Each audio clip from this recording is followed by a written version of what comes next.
To you by Allstate, whose policies now include protection for your home, your family, as well as your car. You're in good hands with Allstate. Now let's all play What's My Line?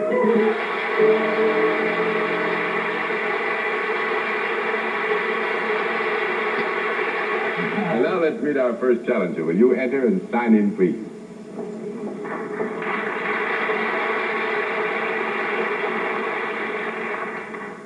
Dorinda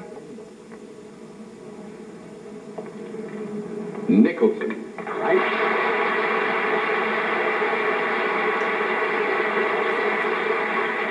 Miss or Mrs.? Mrs. And Mrs. Nicholson, where are you from? Independence, Missouri. Independence, Missouri. A lot of famous people from Independence. Yes. Nice to have another famous person from Independence. May I present our panel, Mrs. Nicholson? Yes. And now would you join me over here, please? Do you know how we keep score on What's My Line?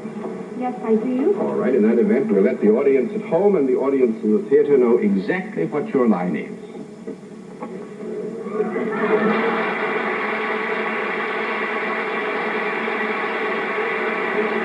All right, panel, we can tell you that Mrs. Nicholson is self-employed and deals in a service.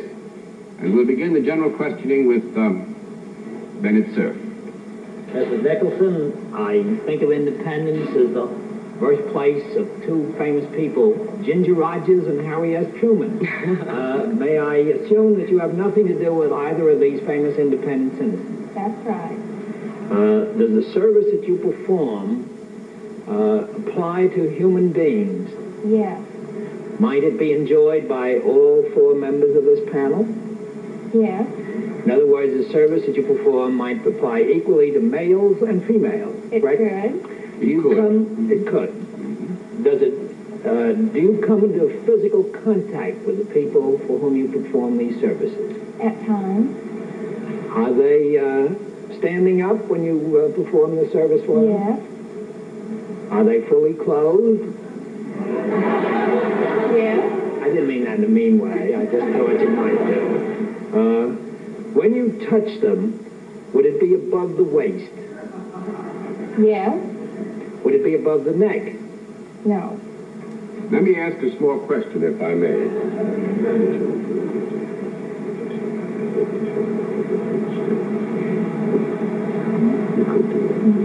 Hey, we want to be completely fair. No, John. This element of contact is a necessary part of the giving of the service, and it is possible that some contact above the neck would be indicated under some certain circumstances. I see. In other words, the contact is not really an essential part of the service. Is that right?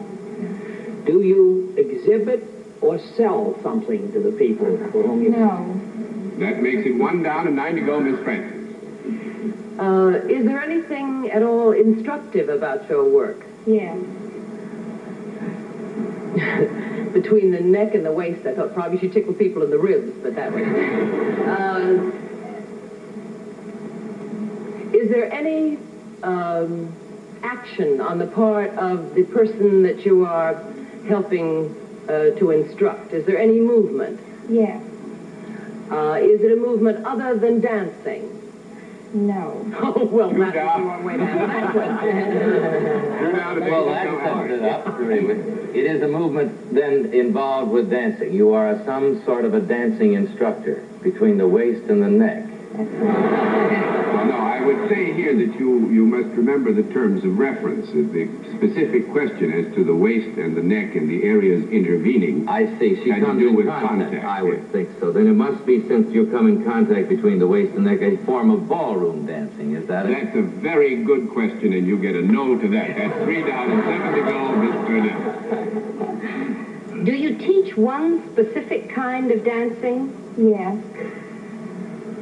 Is it a dance that is done in nightclubs? Sometimes. Is it a very popular dance at the moment? You mean now more than at another time? Yes. No. No, I wouldn't think so. 4 down and 6 to go, Think Mr. it's a Sir. twist. That's what I was thinking of, Bennett. Mrs. Nicholson, is your dancing that you teach of a more classical nature in the line of possible, well, laugh, I'm going to change my question. It has nothing to do with ballet dancing. Nothing to do with ballet. Do the people who do the dance wear any kind of, usually when they're doing the dance, wear something other than the ordinary costume? Yes. Would it be less than people would wear when they were walking down Fifth Avenue, let's say on Easter Parade? Yes. Can I rule out stripping? You have nothing. A darling girl like you has nothing to do with stripping. I should say you can, yes, sir. Is there any kind of physical dexterity necessary in this dancing other than just the normal amount? Yes. It's some kind of acrobatic dancing then? No. No, that's 5 down and 5 to go, Miss Francis. Because acrobatic dancing would include, of course, such dances as the adagio dances. That is considered acrobatic, is it not? All right. Do these people dance on something other than the floor? No. That would be a neat trick, though, wouldn't it? Yeah, it was. That's funny what you had in mind. I've No. seen those that tried doing it on the air, but it's a little hard. That's 6 down and 4 to go, Mr. Lutton. Do your people that you teach get off the floor in part of the routine? I mean, is the not the classical ballet, but I mean, is there an acrobatic element to this? No. No. 7 down and 3 to go, Miss Burnett. Was your dance perhaps originated in another country? No. 8 down and 2 to go, Mr. Sir. Is your dancing ever done at athletic contests? Wait a minute, Bennett. Wait a minute. Another country? Gotta have a small conference.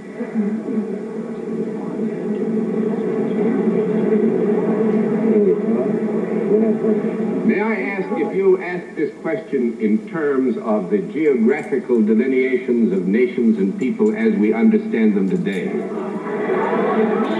Yeah.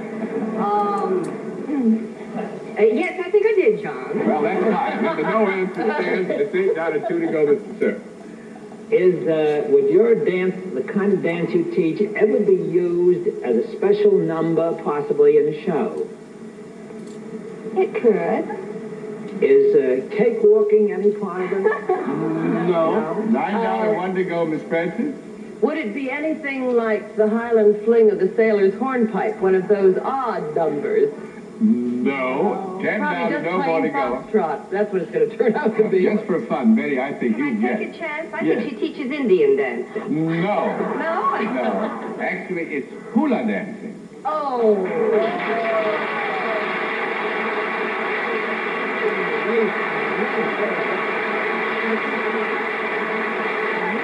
And you see, Betty, that's why your question threw me. It originated, I would assume, although I'm not enough of a historian on the Pacific to say, it originated in the old kingdom of Hawaii, but it is now, of course, one of our great states. Polynesia. I think it did. It came up from the Polynesian islands into Hawaii, I believe. I don't know. I can't take it back that far, you know. Will you do a couple of the things for the hands that mean things? Show us a couple of the things. Yes. Flowers, rain, palm trees. That's nice. I like that, don't you, John? I like it better. Well, I must say, Mrs. Nicholson has every right to be an expert because she was born in Hawaii. Born and raised. Born and raised in Hawaii and was a beauty queen in Hawaii. And is lucky because that's a lovely country to come from. Thank you. And we're lucky to have it as one of our states. And thank you. We're lucky to have had you as our guest. Thank you. I enjoy it. Nice to have you with us.